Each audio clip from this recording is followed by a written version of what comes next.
Nearly 100 New Jersey 8th graders refused to pose for a group photo with House Speaker Paul Ryan during a recent class field trip to Washington, D.C. According to Mashable, about half of the 8th grade class at South Orange Middle School chose to sit in a parking lot rather than join their peers for a photo op with the Speaker of the House. So immediately, it's kind of amazing to me how many 8th graders even know who Paul Ryan is. I mean, ask me in 8th grade, for example, who the House Speaker was. I couldn't tell you.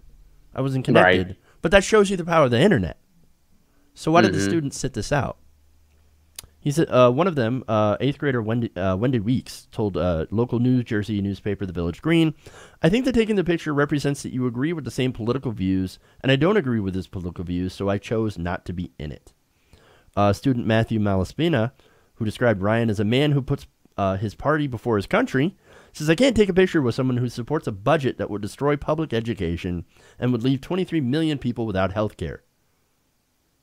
Dude, that moment when you realize 8th graders are smarter than half of the electorate. Right. This is the reason, Ron, Republicans want to destroy education and the internet to prevent young people from finding out the shitty things that Republicans want to do. Well, and a lot of people say, I mean, the one silver lining about what's going on right now is the awakening it's causing. I mean, this is during a time of relative calmness. Something like this will not happen. But during such an escalated time, and as far as like the awakening this administration is causing is already, this is like Iraq on steroids already. And it's because it's affecting people at home. I mean, it's because people are concerned by, I mean, first of all, the racism. They're concerned for their neighbors. They're concerned for members of their community.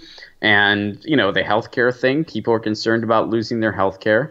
And they're concerned about this guy having his thumb on the trigger. I mean, more people are awake about what's going on in Syria than ever before. And they're seeing that this is corrupt stuff. And this isn't the first time where we've had, preemptive, unnecessary intervention. It's actually the way of doing business in the United States. But now there's a very sinister face on it, whereas before there wasn't. And I think that's the one beautiful thing of what's going on right now. That while we can't feel it yet, because we're still, are hurting under what this administration is doing, I think in the long run, this will be seen as a transitionary point.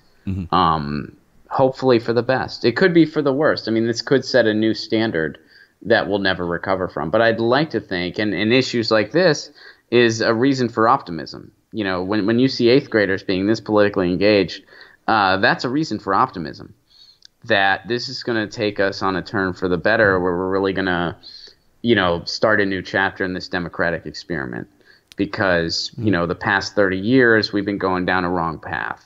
And it's time to correct that path and get back to where we were during the time of affluence, during the time of strong unions and FDR, while still maintaining that kind of garage inventor mentality that made this country great in the first place. We can have it all, and the time is now. So good for those 8th graders.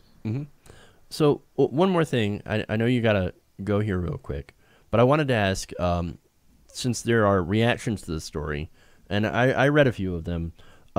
One side is basically like, on our side, hurrah for the students for doing this, to, staying politically active and engaged, even though they're not even at the age where they could vote. And then on the other side, to this specifically, you're here. I've been reading some responses that are, "Oh, this is so disrespectful. You need to respect your elders." What do you think about that? I mean, it's not like they're being mean to the guy. They're just opting to not take a picture with him. I don't think that's disrespectful at all. You don't have to take a picture. Maybe you don't have to take a picture with anyone you don't want to. That's not disrespectful. I actually disagree. I think it is disrespectful, and I think that's the point. And that's why I'm on their side. It's disrespectful to Paul Ryan, and it's civil disobedience, and I like it. I mean, see, I don't think civil disobedience is disrespectful. I think some people could certainly take it as that, but I'm looking at it from their framework. I don't know. If you want to say that All it's right. if you're triggered, if you're a snowflake and you think how disrespectful is this to Paul Ryan, then I'm going to say it absolutely is disrespectful. That's the whole point, because it's them saying, I don't agree with you with any of your positions. They are so terrible and so odious. I don't want to be anywhere near you, right? I don't want to be in a picture, because then that makes people who view the picture think, well, I agree. I must agree with this guy. And so I know that's not always the case, obviously, but it does get conflated. Unfortunately, I think a lot of people do see that, or at least enough people. But as far as the respect goes and disrespect, Paul Ryan doesn't deserve respect. Elders don't deserve respect. Respect is earned, not given. I agree with that. I completely agree with that. However, yeah, I mean, I see where you're coming from, and I guess, you can choose to look at it as, but I would say that they're not being disrespectful. They're simply, this is an opportunity for them, or it's supposed to be. And they're simply making the choice to say, no, thank you. And I like that. This is not an opportunity that we value, because this man does not represent what we think is something that should be celebrated.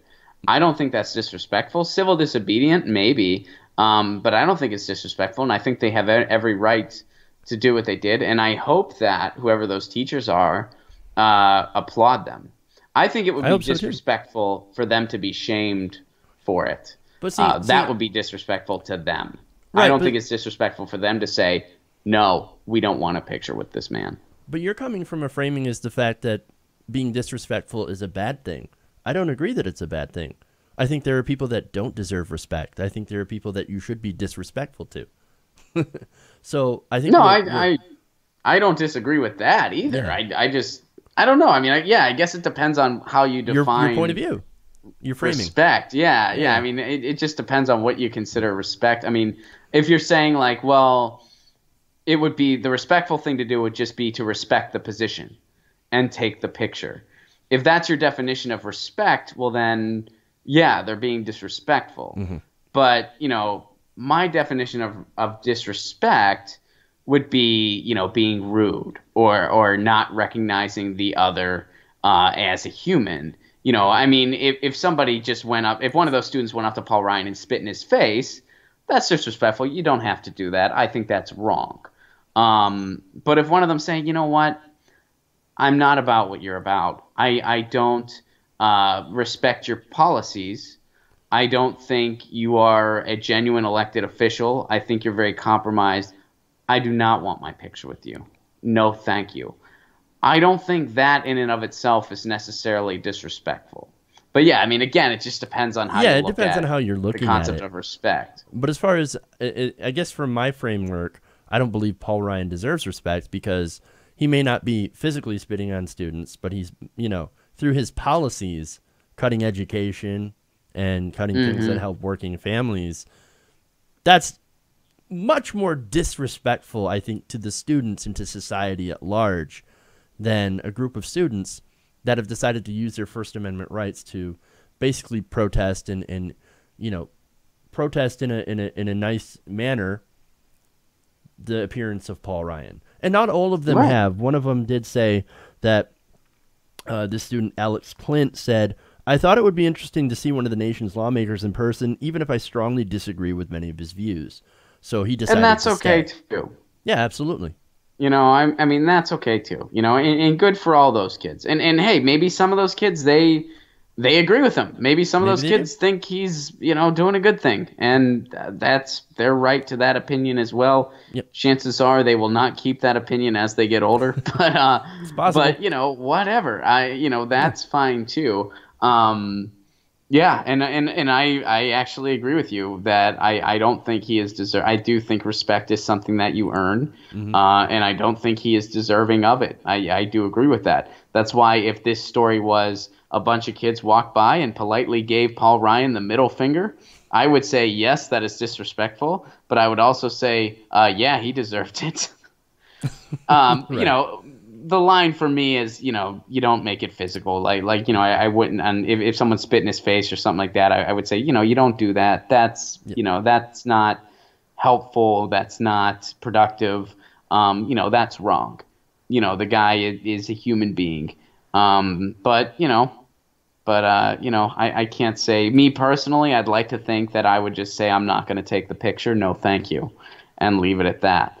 But if somebody took a verbal stance a little harsher than that crossed the line into disrespect, I would call that appropriate civil disobedience. I wouldn't say that they were in the wrong. They may have some consequences with their school, but,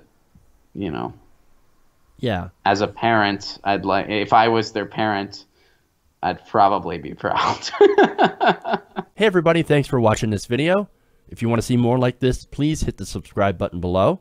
And if you want to support truly independent progressive media, please consider becoming a patron at patreon.com/TYTNation.